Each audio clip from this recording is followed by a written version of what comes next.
Romina, thank you so much for joining me this morning on Designing Healthy Environments. Good morning. How are you today? Great, thank you. Thanks for having me. I'm very excited and thrilled, actually. Yes. I would like to introduce Romina Castillo for all of you watching. Thank you for joining Designing Healthy Environments. I am Alicia Ponce, founder and principal of AP Monarch. We are architects, planners, and sustainability professionals. And I have the pleasure this morning of speaking with Romina Castillo. She is Senior Associate of Muse Community and Design. A Mexico native, Romina has always been fascinated by urban communities and their relationship with the built environment. After receiving a master's degree in urban planning, Romina has worked closely with Chicago communities focusing on place-based, equitable mobility, access to healthy foods, and neighborhood revitalization. All right, we definitely need all of that across every neighborhood, you Right, know, in every city. in every city.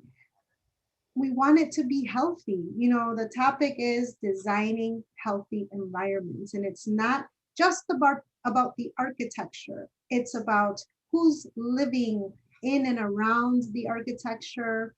What is a whole fabric? How are we all connected? How do we get around?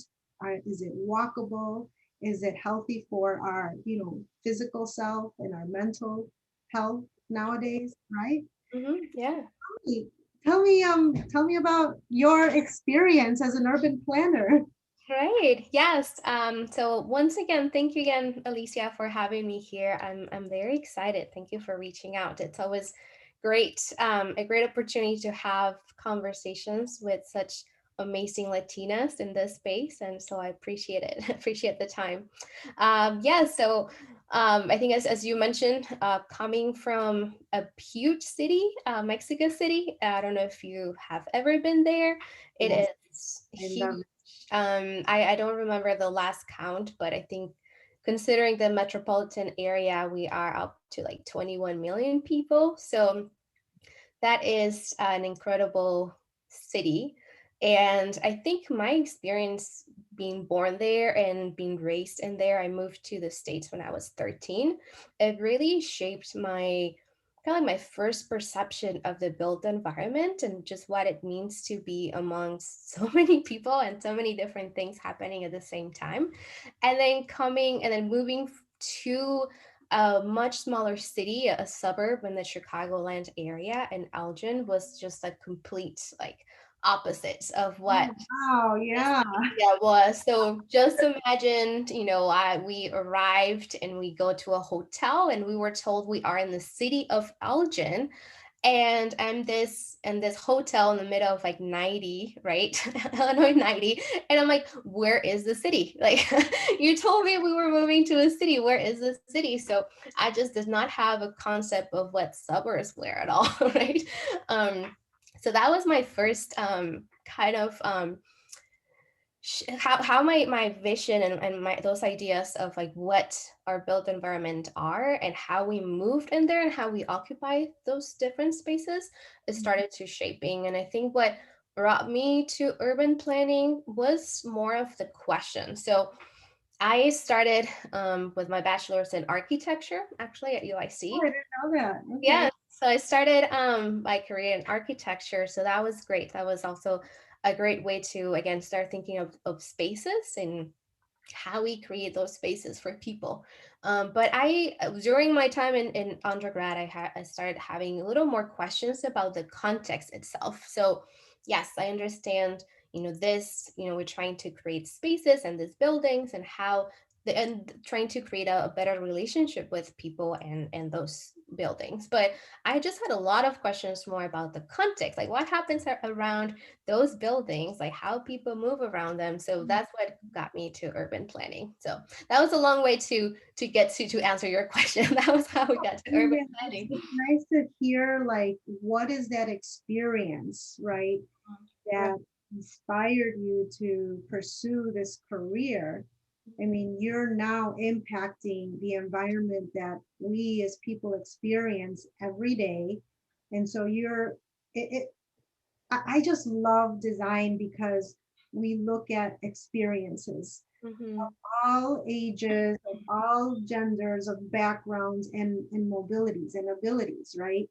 And Mm-hmm. so what is that experience that we are trying to create? That, what is the end goal? And here, you, for example, you look at equitable mobility. And Mm-hmm. what does that mean? Because, there's obviously here in the city of Chicago, we are a diverse city, um, different neighborhoods. And so you can tell how people can or cannot move around in different areas of the city. Can you talk a little bit about this equitable mobility? Right. Yes. So when I think about equitable mobility and what that is, and then maybe just to do like a side note, right? I feel like right now equity is such a buzzword that it just gets thrown out here and there. Probably that's something that you can relate when it comes to like green, right? Like the greenwash, or like how for some time, if you put green in there, it's like, whoa, then the new term. So I feel like with equity, it's one of those terms that we're still trying to grasp and define what it is. And there are multiple definitions. So for me and the work that I do, that I've been doing with Muse, which I also can talk a little bit more about, Mhm. is thinking of the access to different options of transportation. I think that's what it boils down when it comes to equitable mobility, is that it's it is the right thing to do to create spaces or have spaces where people have the same opportunity and the same access to all the options of transportation. Unfortunately, yes, Right? yes, Wow. like walking, taking the bus. Unfortunately, as you mentioned, we see it here in our city in Chicago. Many people don't have access to those options. So that means that they're bound to only have one or two options, not because they want to, but because they don't have the access to anything else. So that means that some people are car bound because there's no reliable access, public transportation access. There might not be safe or complete sidewalks around their communities, so it's not safe to walk. So they need and they need to use a car everywhere. And if we're talking about healthy environments, of course, that leads to a much greater carbon footprint in their communities. If we have too many cars, then we need. But just also overall, if they just don't have the built environment that fosters healthier active styles like walking and running or biking, there is no way for them to do those or use those modes of transportation. Not because they don't want and they love the cars, right? It's because they Exactly. can't. Hmm. Yeah, I think that's an important to highlight that. It's not because people don't want to, it's just because Right. it's not available, right? If it was available, yeah, of course, I would love to walk that, path of that beautiful tree-lined path, right? And take the bus to, grocery shop, right? Mhm. Sometimes it's not available. So how do you approach, what is your approach in doing, in serving the needs of the communities in an equitable way? Yeah, so yeah, thanks for asking. I think that will get me a little bit more to talk about some of the projects that we're working here at Muse, and Mhm. maybe just to do a little plug for Muse. So Muse Community and Design, we're still a small firm. We're growing pretty fast actually, which is great. It all started with one visionary woman, as you can probably relate, Alicia, with Courtney Kashima. She founded Muse, I believe now it's been almost 7 years, if I'm not wrong. So I was actually one of her first full-time hire. So I can take that honor. So that's very exciting. And since then we have grown a lot. And And by a lot, I mean, just a handful of people. And we just provide a array of services, right? Planning. We like to approach planning in a way that we want to plan for communities, with communities, and really meeting people where they are. And looking at planning at a whole different um, perspectives, from like long range and big kind of planning with comprehensive plans and economic development or economic analysis, to looking at specific quarters or specific projects. And even lately we have been developing programs or a curriculum for we're currently developing a curriculum for planning for youth, for CMAP. um, and Mm-hmm. we've also working with the city of Chicago on an equity and justice curriculum for city staff. So that's the Jedi. So we're very excited to be working on those projects. And I wanted to mention that because that ties to this idea of designing with communities and for communities. So our approach is always trying to meet people where they are, and that means meeting and coming to them rather than asking them to come to us, but Mm-hmm. also trying to find ways in which we connect with things that matter to them, not just what we want to do because we were hired to do this. And what that means is trying to build those connections and those alignments with some of their priorities. Sometimes, when we come to communities, they have so many competing priorities. Employment, education might be on their top priority, and maybe they haven't really thought about transportation and how they move around as much because it's just kind of in their back in their minds, right? It's just, well, I need to get to work. So my priority is work, is not so much how I get to, right? But once we start making those connections and trying to help them see how everything is very interconnected and how small changes can positively or negatively impact their lives. So that's how we start building those connections when it comes to transportation. We worked on the Vision Zero West Side plan in Mm-hmm. last 2 years. So that was with the Chicago Department of Transportation, and that was more focused on transportation safety per se. So that is the overarching goal of the Vision Zero initiative.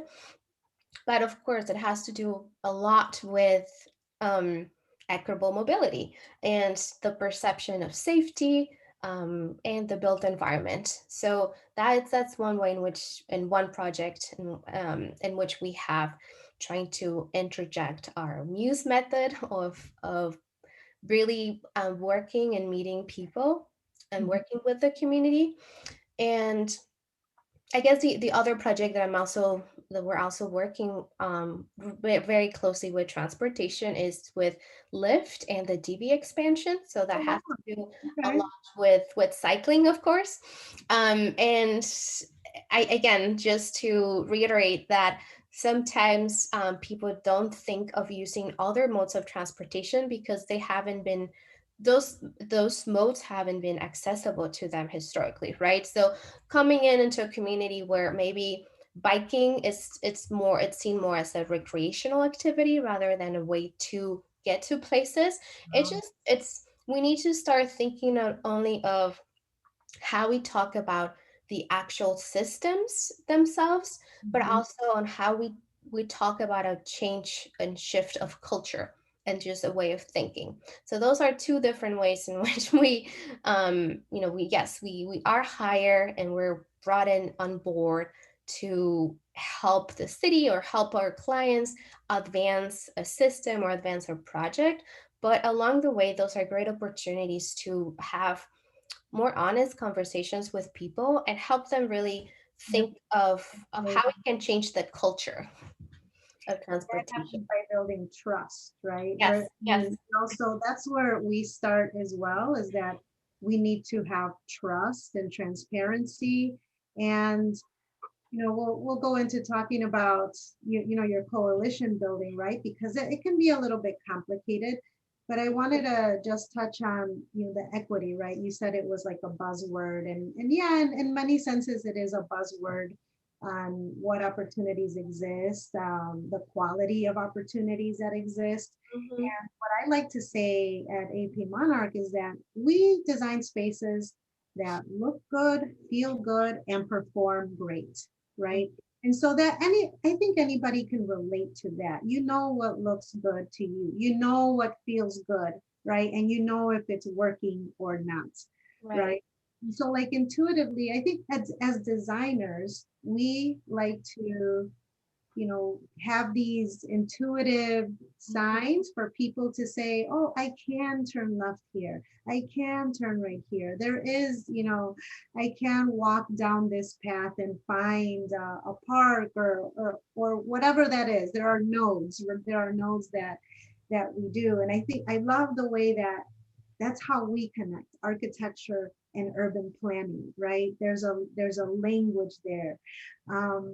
The other opportunity is as well, for our team is that we're 100% bilingual.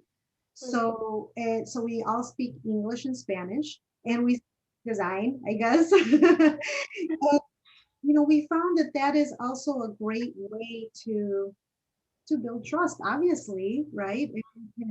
If you can communicate to everybody in the community where you're designing, it's just another level of trust that we build. Mhm. So Right. yeah, yeah. Yeah, Oh, that is so true. Yes. mhm. I completely 100% agree with everything you mentioned. Yes. Yeah, so I mean we've been doing it for the Chicago Park District headquarters. They're moving from Streeterville. They're Oh, moving from Streeterville to Brighton Park. And oh. so that's a project or a community that is predominantly Spanish speaking. Mhm. So we've been having a good time, just communicating what is happening in community. Okay, what do you think about this, right? It is like you said, it's going to them, right? Mhm. And Right. it feels a lot better that way. And I think there's a much more sound solution for everyone all around. Mhm. What do you think? Yeah, no, I completely agree with that. I think, there's so much happening in everyone's lives, right? So just adding one more aspect to it, meaning if we just can't expect people to be experts on every single thing and then just be browsing the web, looking at what is the next project that's coming to my neighborhood, right? It is, but Right. so people want to be informed and they want to be part of a process. And it's just trying to find those moments and opportunities to provide that information and make them feel like they have a voice and a say in what's happening around them. And very specifically in our Latino communities, I think we need to continue building this sense of ownership and stewardship and that they belong here and that they have a saying. We're working in the city of West Chicago, and it is more than 50% Latino community, which is very unique for a suburb in the Chicagoland area. And Mhm. that has been a challenge just to find ways where we can meet with people that is outside the web, right? Especially with right now with COVID, and trying to have just genuine conversations about, you know, belonging in a space and collecting and informing them of what's happening and trying to get a sense of what their vision is for their own city, for their environment, and what they want, how they see themselves in the future and their kids living in that city. So yes, just to that point of being able to communicate with people in different languages, in the language of design and language of planning, and also in other languages like Spanish or other languages, they are very important. We need to provide the information in languages that people understand. So I feel like visual language and that barrier of English or Spanish, those are things that sometimes we need to overcome when it comes to planning, or in this case design, right? When we're working with other communities. Mhm. I mean, that goes into kind of goes into the coalition building, Mhm. right? also pretty passionate about. And talk to me a little bit about the opportunities and challenges there. What is, how do you build coalitions, when you're trying to design equitable mobility? Yeah, no, that's it's not an easy answer. So I don't think we have too many hours here today. So Just a seminar. I mean, yeah, it's like just tune back. We'll be here for the go get your lunch. We'll be here for a while. I know. I think it's definitely not as easy. I think there are many opportunities, but there's also many challenges, Mhm. and specifically when it comes to mobility, right? And I think you know what we what I'm going to mention. I think it applies to different types of coalition, not just mobility, but when I think of coalition building, it is important to think of like how you bring people that have different expertise, different perspectives, different experiences, and different power together into to Ah, share a room, to share a table. And what I mean by power and why I mentioned, power as a specific characteristic is because we all have power. And I think and it's not said in a negative way. Sometimes we take power in this like negative connotation, but thinking of power is thinking of the access to influence and access to resources that we all have. And I think we all have different networks. So those are our influences, like who do we connect with, and different types of resources. And when we want to get something accomplished, I think going back to specifically around mobility, like how do we achieve an equitable mobility, like how do we achieve changes in our built environment, or build projects, or improve sidewalks, or you know we need to think of who do we want to bring to the table to have those conversations that can also help us move the projects forward, right? And that means that we need to invite people that sometimes we might not fully agree with, but they might bring those different access to resources or influences that can help us move things forward. So the idea I think of coalition building is creating a space and creating a baseline where everyone can agree on specific values and specific goals. And if everyone around the table agrees on operating under those values and agreeing and identifying one common goal, regardless of different experiences or different perspectives or thoughts, if we all can agree to a few things, we can all work together. So I think it's said much easily that it can be done, right? But I think a lot of the work is just like priming the space, like creating a space where we can have honest conversations. And right. sometimes it takes a while, and sometimes that's why coalitions just fall and fell because it is hard to bring that energy and to like foster that energy into positivity.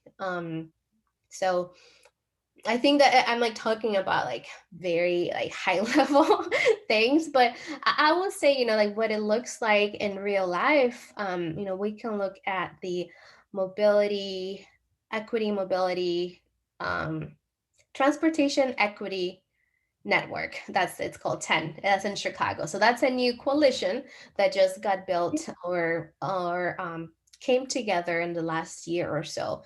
And that has been led by CNT, Center for Neighborhood Technology, and a few other partners like Equiticity and Active Transportation Alliance. And they have reached out to people in Chicago and in the region to precisely do everything that I just mentioned, build a coalition, bring people together that bring different power, different resources, and start thinking how do we together start pushing towards more equitable transportation, pushing towards more equitable funding of transportation projects, and start getting aligned on policies that can help the people that have been historically most impacted by um, racist policies and other harms that have been made.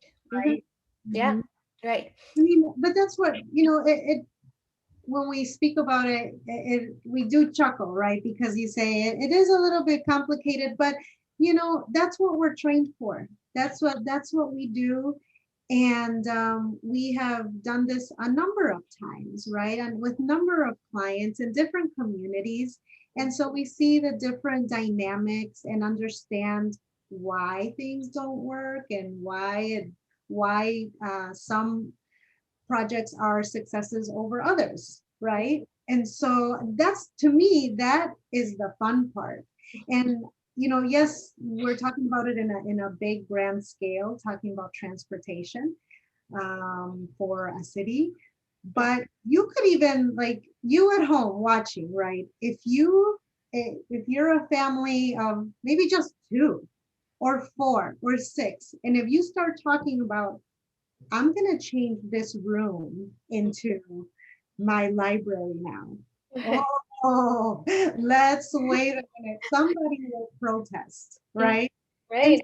you have to come to agree, when you start talking about ideas and changing spaces, it is a very personal thing, right? Mhm. Especially if you're trying to change your space at home, if Mhm. you're trying to change your space in the office, if Mhm.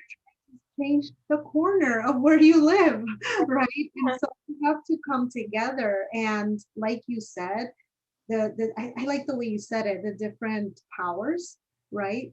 Um, and be open to it. Be Mhm. open to ideas and understanding everybody and how we can change those challenges into opportunities.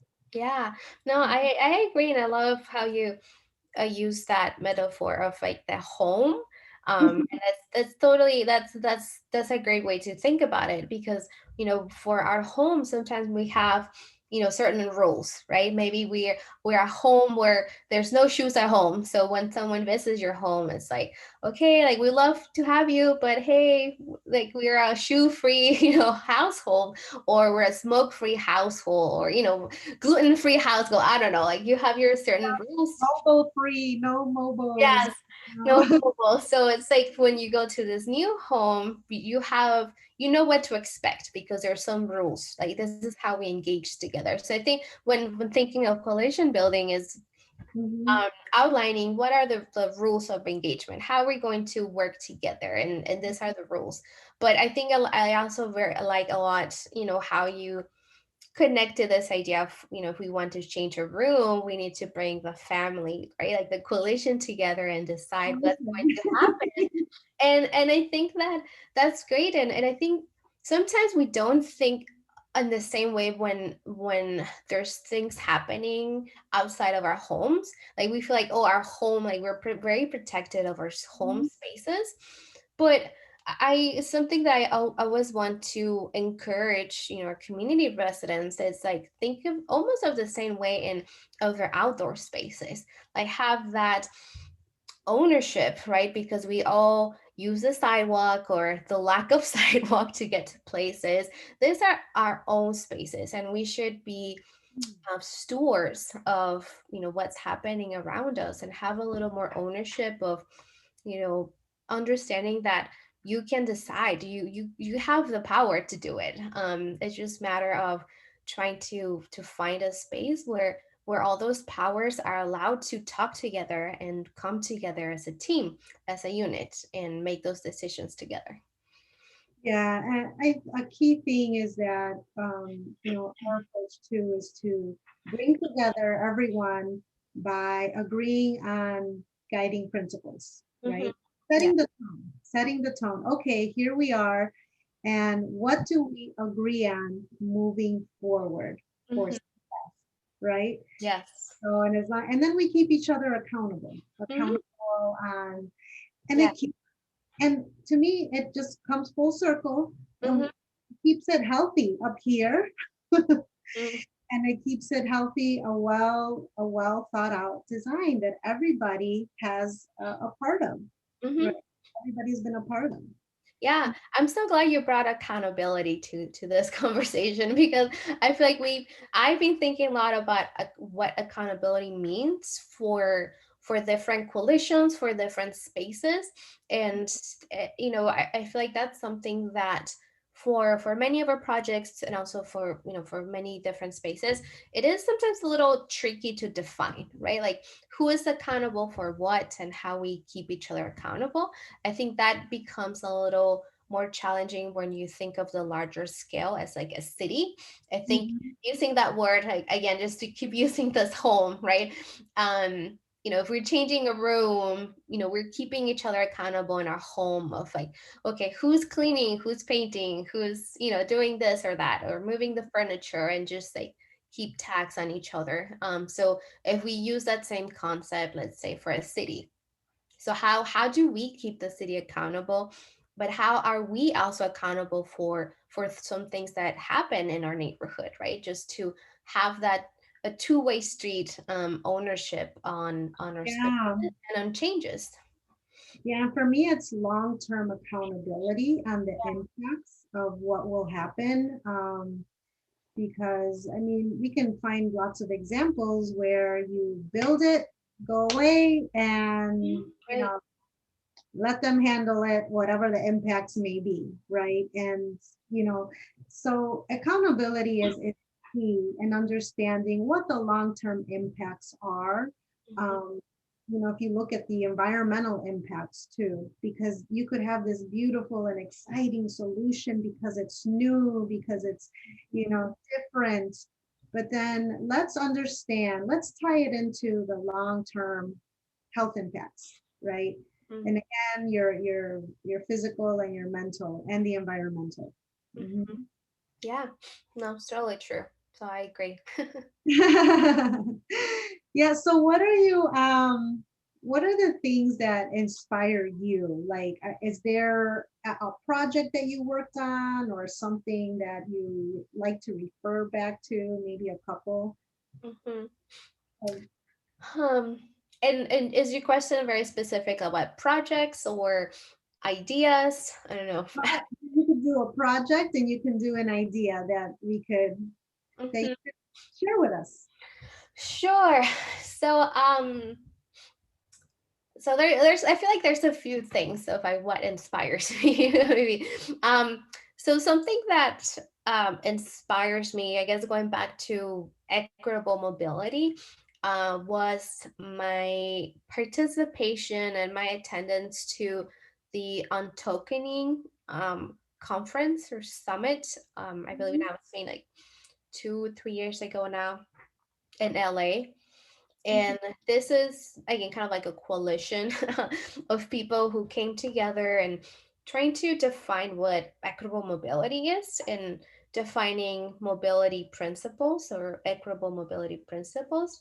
Um, so that is something that inspires me, just being able to connect with people that are doing very similar work or that have been doing this type of work for much longer and learning from their practices or challenges and kind of like the barriers that they have overcome in that work. So Mhm. yeah, I think something that inspires me is having spaces like the untokening or those type of networks that of people that you can reach out to and learn from them. So I think that's great. Something else that really inspired the work that I'm doing is when I volunteered for Slow Roll Chicago a few years back. So I Mhm. was able, I had the opportunity to work with a great team and organize a lot of bike rides, community bike rides across Mhm. Chicago, mostly the west and the south side of Chicago. So that gave me an opportunity to go out to neighborhoods and see neighborhoods that sometimes as a woman sometimes you're told not to go to, right, in Chicago, and I'm pretty sure you can imagine um what it's like, and being able to build connections with some of residents and community leaders from those communities and in many instances, I still have close relationships and partnerships with them. So it has been great to, again, going back to this idea of long term impact, Mm-hmm. working with them, or I should say, collaborating with community leaders in that capacity of coming together, creating a small coalition. I think we're using everything's coming together right now. Building a small coalition, organizing bike rides, and creating an event that is like family friendly and just full of energy and love to showcase their own community and how great they are. And I also like showcase the challenges, right, of people who want to use more active modes of transportation and cycling and biking, and not having an environment that allows that many times, right?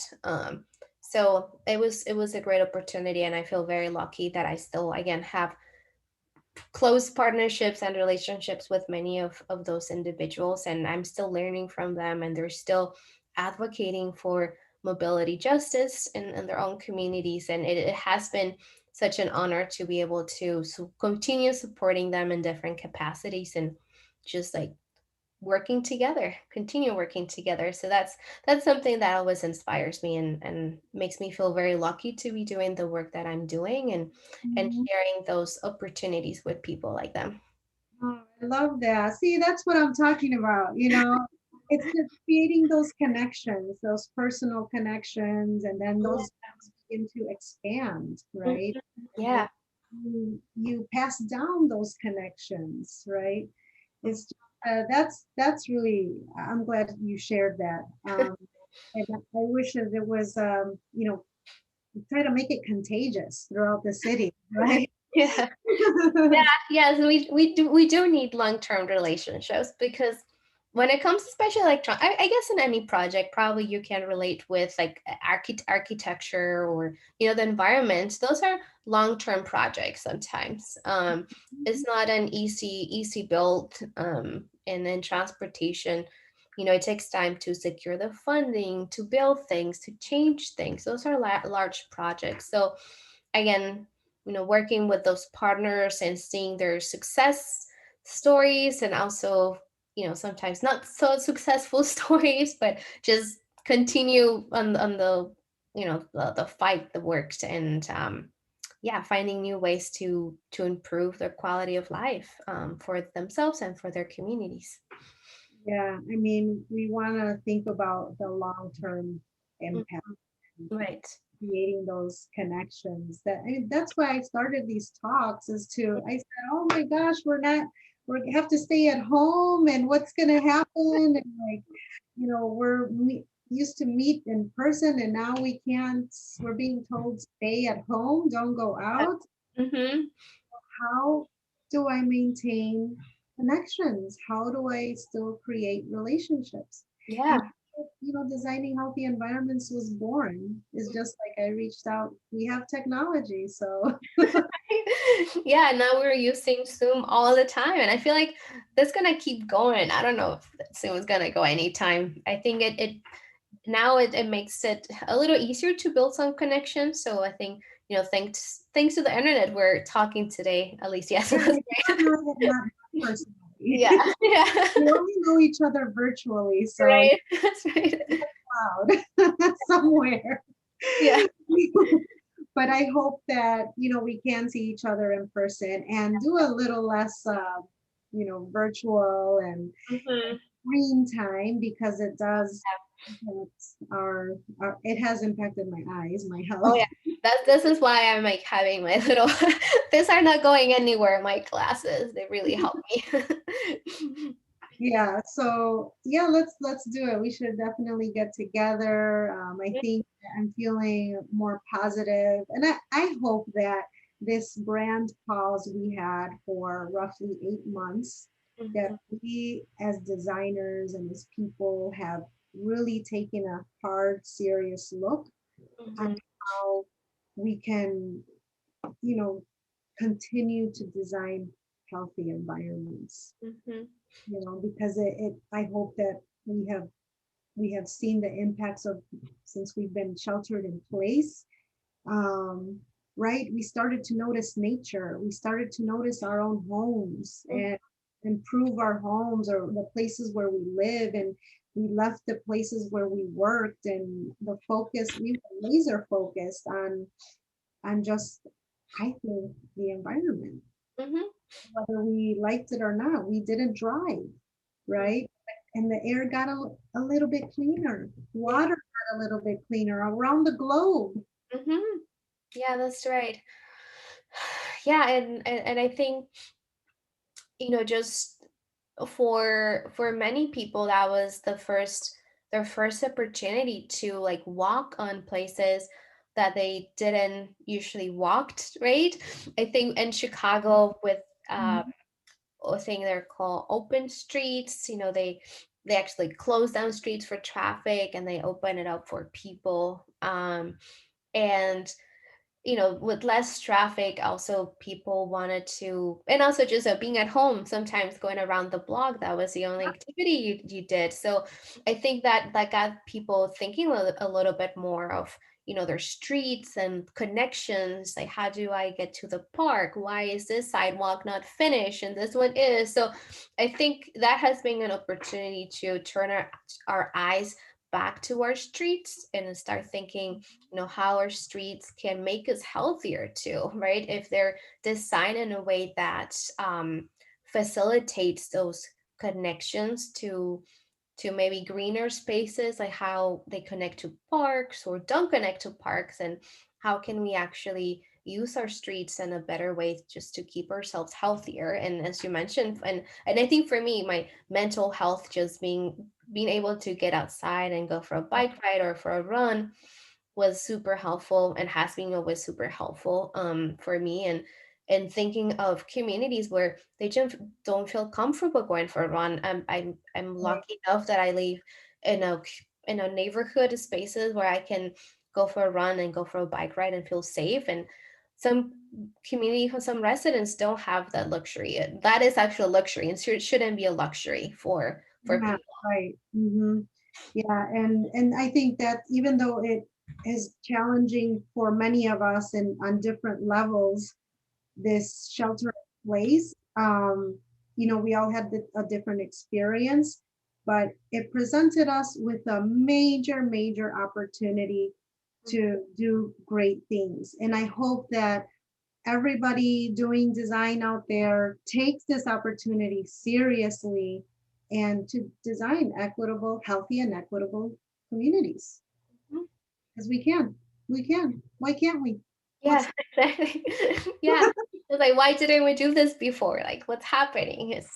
We should definitely look back and um, I think at this point we need to fix a lot of things, but looking forward is just a new lens, a new way to see at our how we're building our environments and how they should be built, just for everyone.